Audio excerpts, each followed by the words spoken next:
Good afternoon, members of the media, wider viewing and listening public of Trinidad and Tobago. Welcome to this week's post-cabinet media briefing. And the topic I'd like to start off with today is, as you all are aware, yesterday was a historic moment for the government, led by the Prime Minister of Trinidad and Tobago, where the Prime Minister and members of the National Security Council, joined by the Acting Commissioner of Police, Stephen Williams, met with close to 100 leaders of the Muslim community in Trinidad and Tobago for a closed-door meeting that was held right here at the Diplomatic Center. We started around 4 p.m., 4:30 yesterday afternoon, and we did not finish until just after 8 p.m. last night. There was very open and frank conversation led by the Prime Minister, who was at the head table along with the Minister of National Security, the Commissioner of Police, and subsequently joined by the Attorney General. And it provided an open forum and a platform for the leaders of the Muslim community to come forward and share their views, their suggestions, any of their issues or any of the topics of conversation with the head of the government and the members of the National Security Council. There was a lot of commentary by the Muslim leaders at how pleased they were and how historic an occasion it was. And there was a suggestion by the Prime Minister, almost an undertaking at the end, an assurance that this would not be the only time and that we should continue to have these meetings going forward. Of course, this all flowed out of what took place over the Carnival weekend period and the ongoing investigation with respect to certain terror threats that took place during that period. And it was just really an open and frank discussion where a lot was shared and a lot of positive was shared coming out of it. And we hope that this is the start of that ongoing relationship building exercise between the government and in particular the law enforcement agencies, the National Security Council, and the leaders of the Muslim community. So that is the main topic that I wanted to discuss with you all today, and now I'd open up for any questions that you all may have. On the current controversy involving the Chief Justice and his decision to go on sabbatical leave? There has been a level of conversation at today's cabinet meeting with respect to what you've just raised, and I'll take the opportunity to set out that the Prime Minister becomes involved in this process when he is written to by the President, His Excellency, and asked through a consultative process under the Constitution for the appointment of a temporary Chief Justice. So what has happened is yesterday when the Prime Minister was at office on the 7th of March, he saw correspondence dated the 2nd of March from His Excellency the President, Anthony Carmona, and it was only received by the Prime Minister's office on the 6th of March, indicating as is normal or requesting as is normal under the consultative process of the Constitution whether the Prime Minister had any objection to the appointment of Justice of Appeal Mendonça for an acting period as Chief Justice, whilst the substantive Chief Justice goes on a sabbatical leave. There was some correspondence attached. As I say, this is dated the 2nd of March, only received at the Office of Prime Minister on the 6th of March, and then the Prime Minister, of course, is dealing with it yesterday. When the Prime Minister looked at the attached correspondence, it was making some suggestion that in accordance with the 98th report of the Salary Reviews Commission, there was some term and condition for judicial officers, in this case the Chief Justice, to go on sabbatical leave.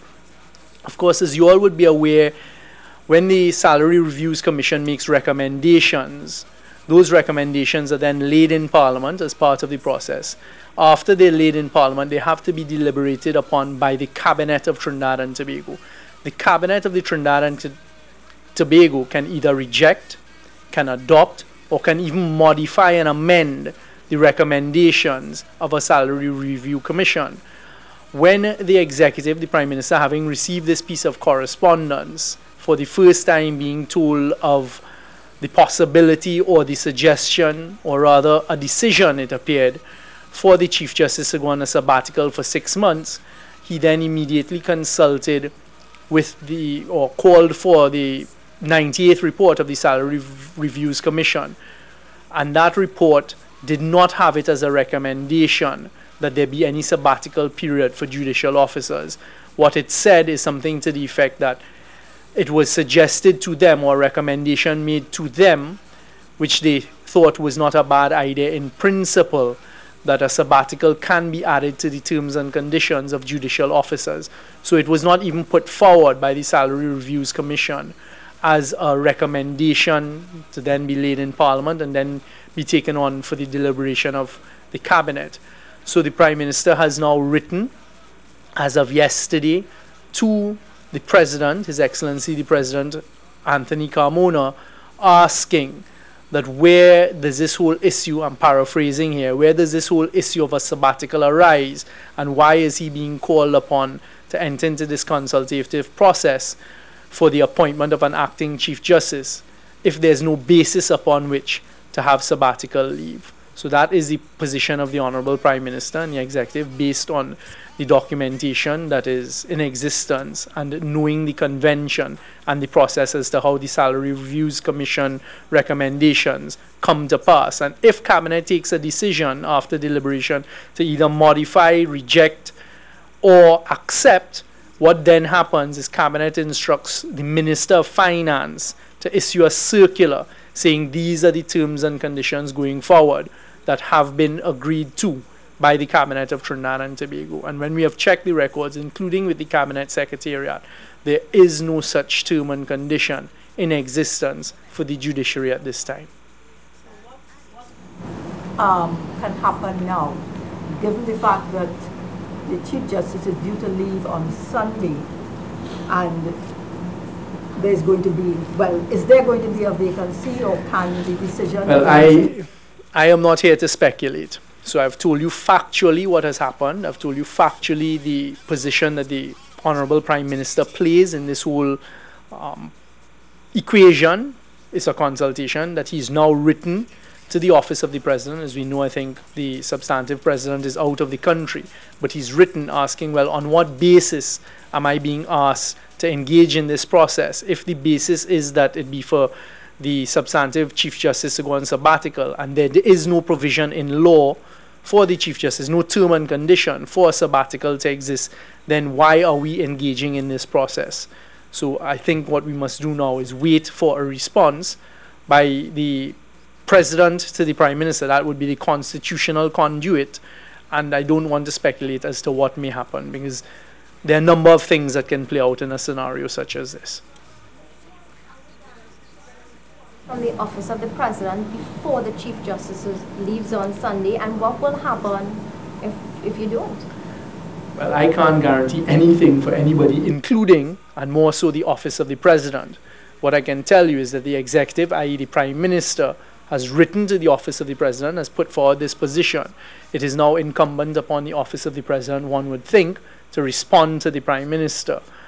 There's an acting President there, that's the President of the Senate, now Her Excellency Christine Kangaloo, so she would presumably have to do some consultation on her part. I doubt she would have been present at the decision-making process between the substantive Chief Justice and the substantive President. So let's wait and see how they respond. In your deliberations, did the Cabinet view the granting of the sabbatical leave as a legal act? Well, again, it's not... Sorry, not any attorneys, any counsel to get advice on this? Well, as I say, there's nothing for the Executive. The only person who plays a part in the process, and the process is a very specific one, if the Chief Justice is incapacitated or unable to perform his duties from being out of the jurisdiction, etc., then the Prime Minister is called upon via a constitutional consultation by the President, both the Prime Minister and the Leader of the Opposition, as to who should then act as Chief Justice.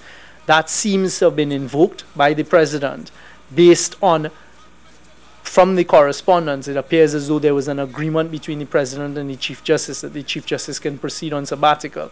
As I've just taken time to explain, there is in fact no such term and condition. So now we're asking the Prime Minister, ask the President to explain, well, what is going on here and what is this about? Do you think that there is an obligation on the part of the Chief Justice to explain on what basis he wrote last November making this application for sabbatical leave and citing that particular Salary Review Commission report.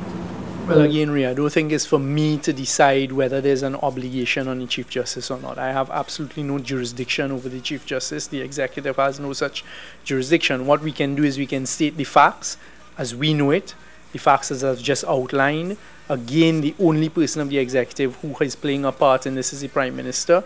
He saw for the first time yesterday official correspondence from the Office of the President, the hand of the President, the substantive President, asking him to participate in a process. And when he's checked the process, the position that the Prime Minister's advised and that he's taken is, well, there is no such term and condition of sabbatical, so you need to find out what it is that went on here. And that's where we're at now. But So yes, the Chief Justice is a player in this. He's the one who requested it. The President is another player because it seems as though there was some communication between the two of them, because that is what the correspondence the Prime Minister was presented with suggests, that there was an agreement that the Chief Justice can go on sabbatical, and now that he's brought it into question, we wait to see what happens. The Chief Justice is a player in so many current controversies right now. We see what's going on with the Law Association. We see the whole morale of the judiciary is at all-time low. What the government has so far talked about this Chinese wall. Do you think it is that is no longer a tenable position, given everything that it's just like a storm that is gathering speed and nobody knows where it will end?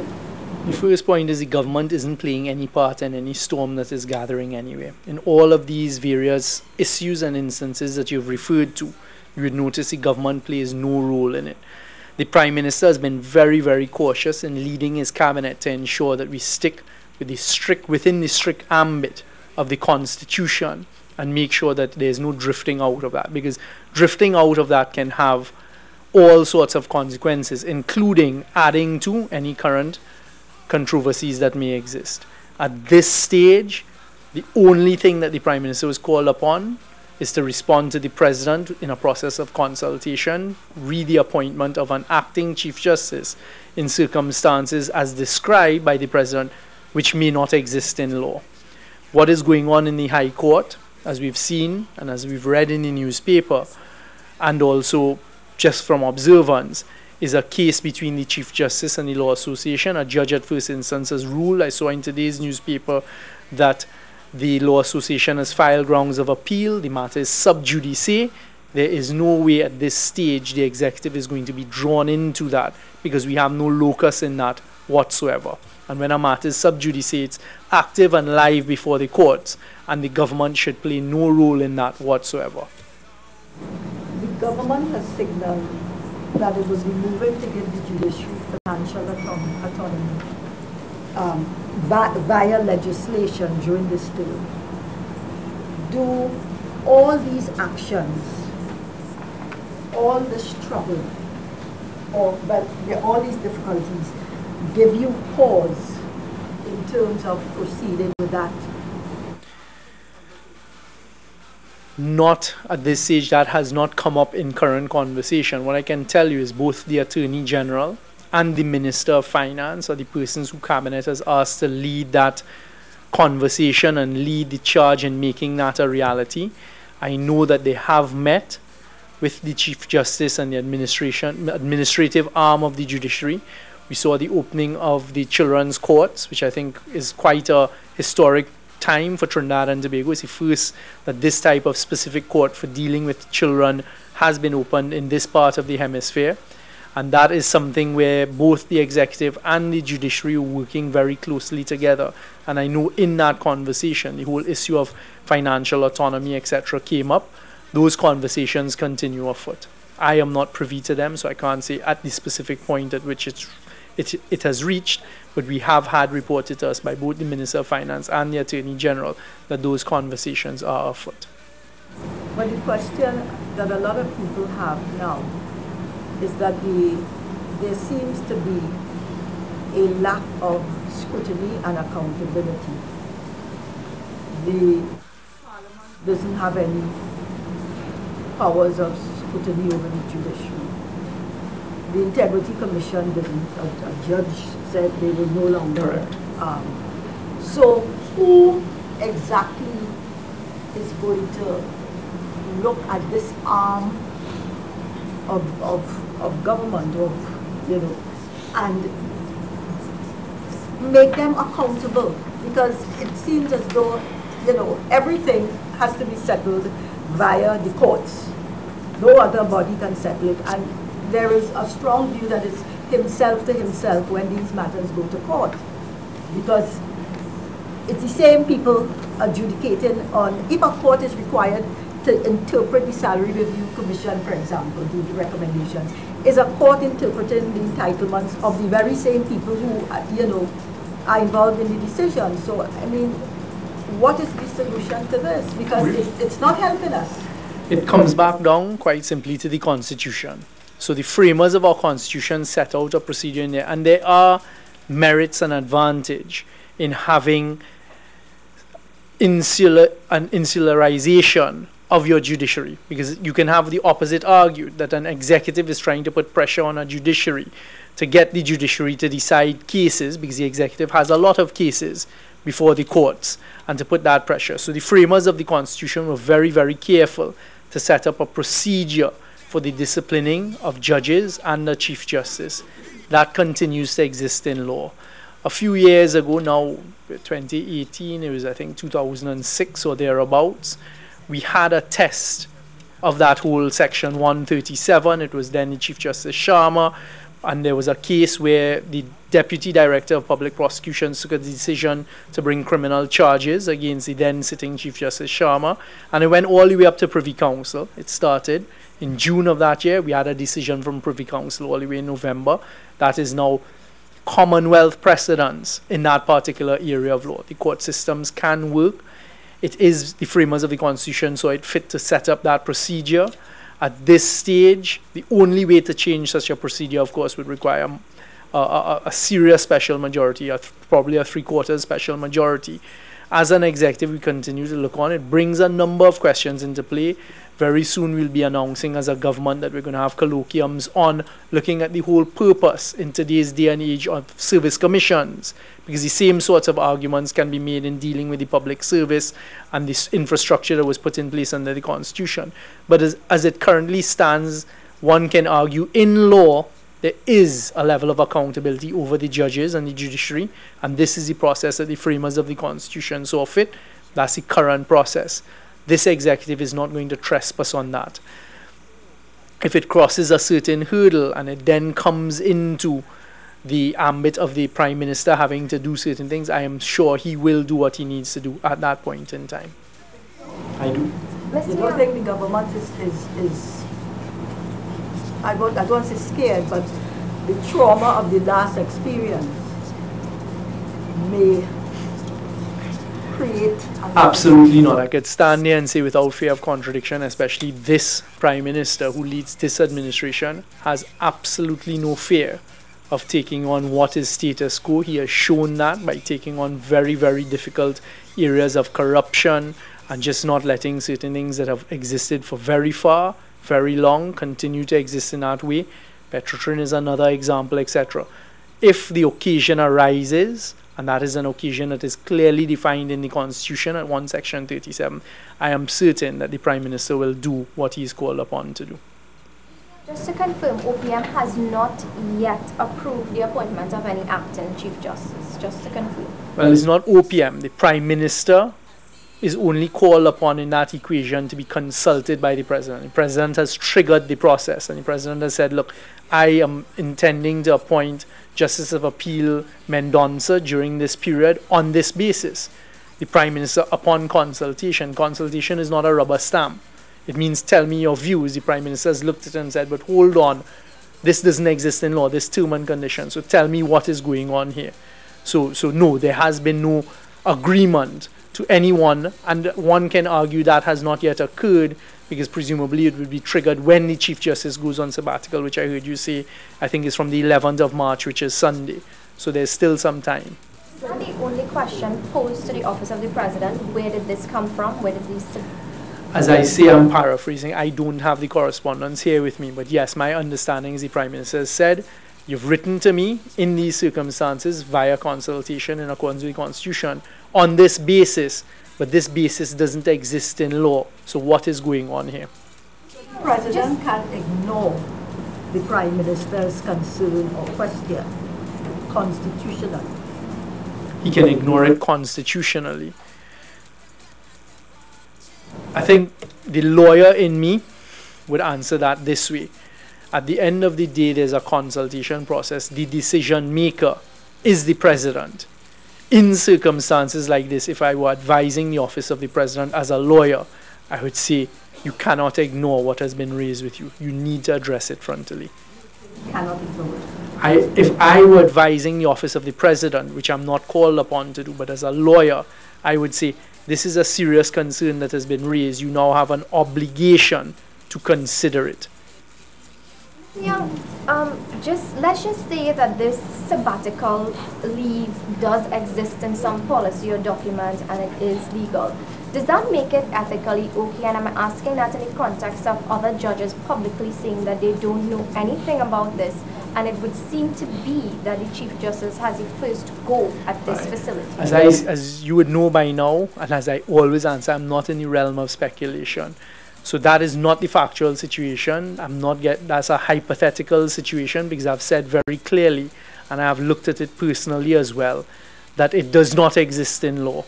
So I don't want to get into a realm of speculation as to if this existed in law, what if, and I'm certainly not going to be drawn into that because that is not the factual situation before us. You said the President ignored it, but the President as we speak now is Christine Campbell. Yes. To be on her part. The country has a president. Whoever is in that seat of president has a responsibility now to look at what the Prime Minister has written to the Office of the President and raised. What they do is within their domain. Whoever is in that seat now has the constitutional power to rescind any consideration of a sabbatical leave. You have acting ministers. A minister goes away, the Prime Minister appoints or tells the President, I would like to appoint Minister X to act for Minister Y. When Minister Y is out of the country, Minister X has the full constitutional powers of Minister Y's portfolio. The Prime Minister leaves Trinidad and Tobago, there's an acting Prime Minister. The acting Prime Minister has the full powers and duties, I think apart from one, which is to call an election. A president leaves the country, there's an acting president. He or she has the full constitutional powers of the office. A Chief Justice leaves the country, there's an acting Chief Justice, likewise. The answer is yes. So the answer is yes. Ms. Young, could I just ask for clarification just one more time? You said very emphatically just now that sabbatical leave, you've seen it yourself, it is not law. My interpretation of that would be that it's an illegal act.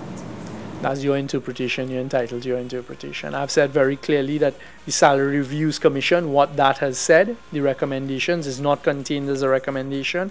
Even if it were, there's a process, it's laid in Parliament.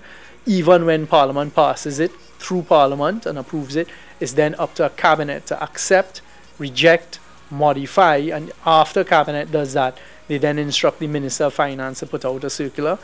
None of that has happened with respect to any sabbatical. I'm not here to interpret what the effects of that mean.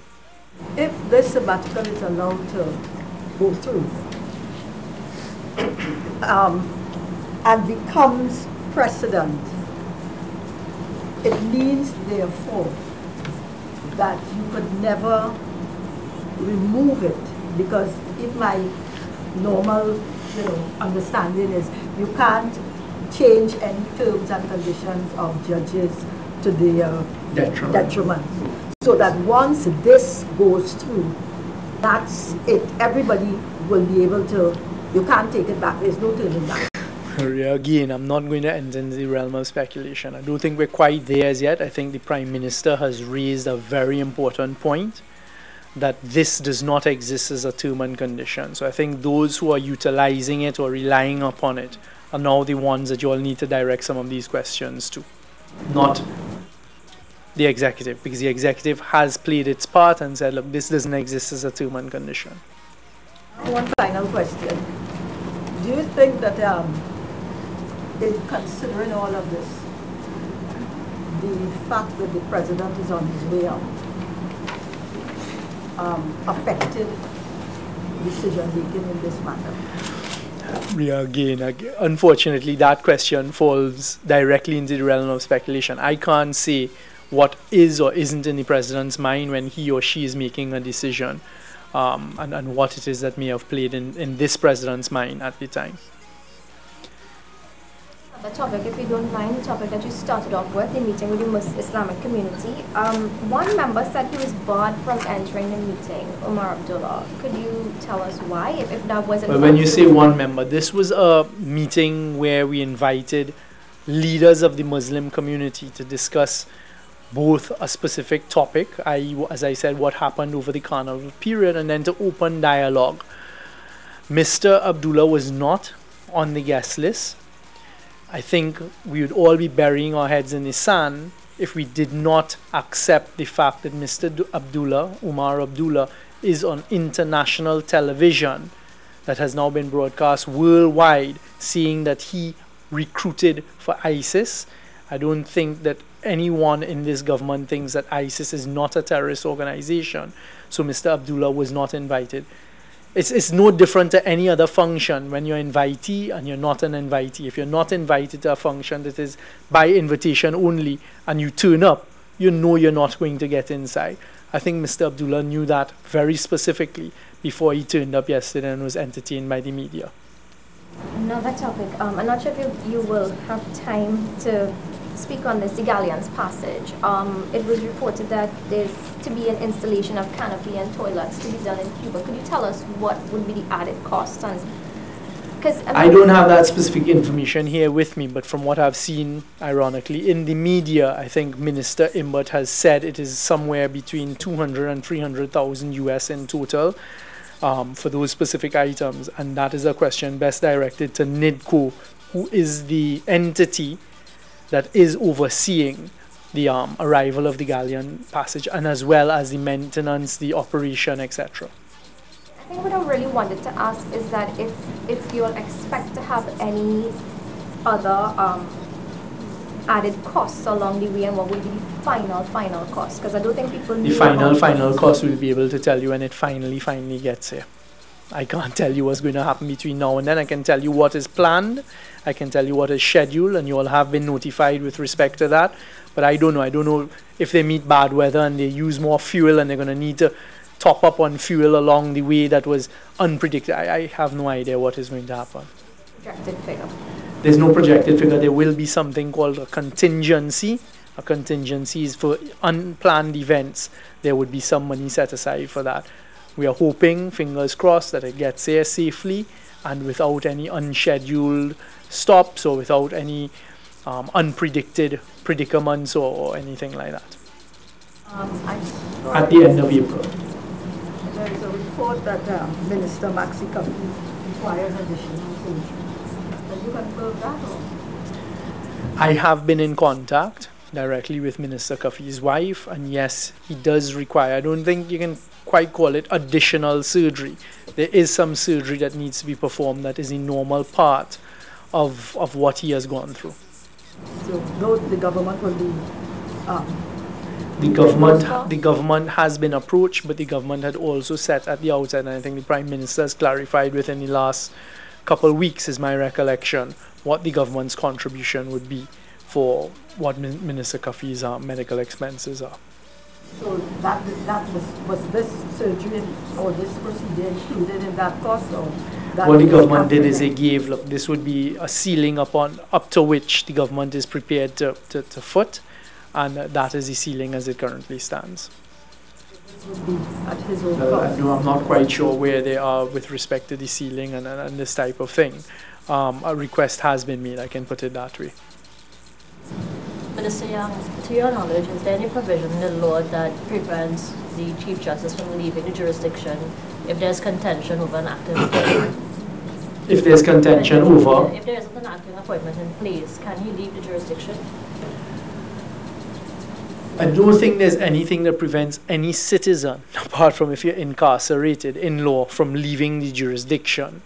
If the Chief Justice, like a minister, wants to leave the jurisdiction, well, no, the Chief Justice would be different. If a minister wants to leave the jurisdiction, he asks permission of the Prime Minister. Let's use the Prime Minister as an example. If the Prime Minister wants to leave the jurisdiction, he will then tell the President, this is who I'd like you to appoint as the temporary Prime Minister whilst I'm out of the jurisdiction. I suspect that is what has gone on here with the Chief Justice, asking the President, please appoint someone because I'm leaving the jurisdiction on a sabbatical. That's what we know. There is nothing preventing him from leaving the jurisdiction in law. I think they've invoked that process. If the reason that he's using to leave the jurisdiction is not a term or condition of his package, and he wants to leave on vacation or he wants to leave on, I would expect the President in those circumstances to do what he or she is required to do, which is consult with the Prime Minister, Leader of the Opposition, and appoint an acting person. So if he leaves without the blessing of the President, or the approval has been rescinded, and he leaves, then is he abandoning his job? Again, you see all these questions that start if this and if that. I am not getting into that realm at all. Let's wait and see. We know what has happened factually. We know where the ball has now been placed. Let's wait and see how it plays out.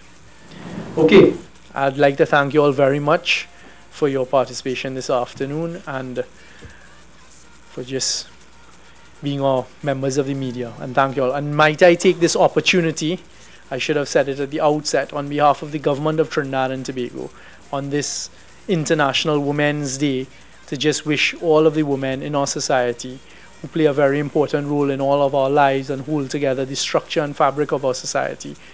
Have a great day. Most of it has gone, and happy International Women's Day. Thank you.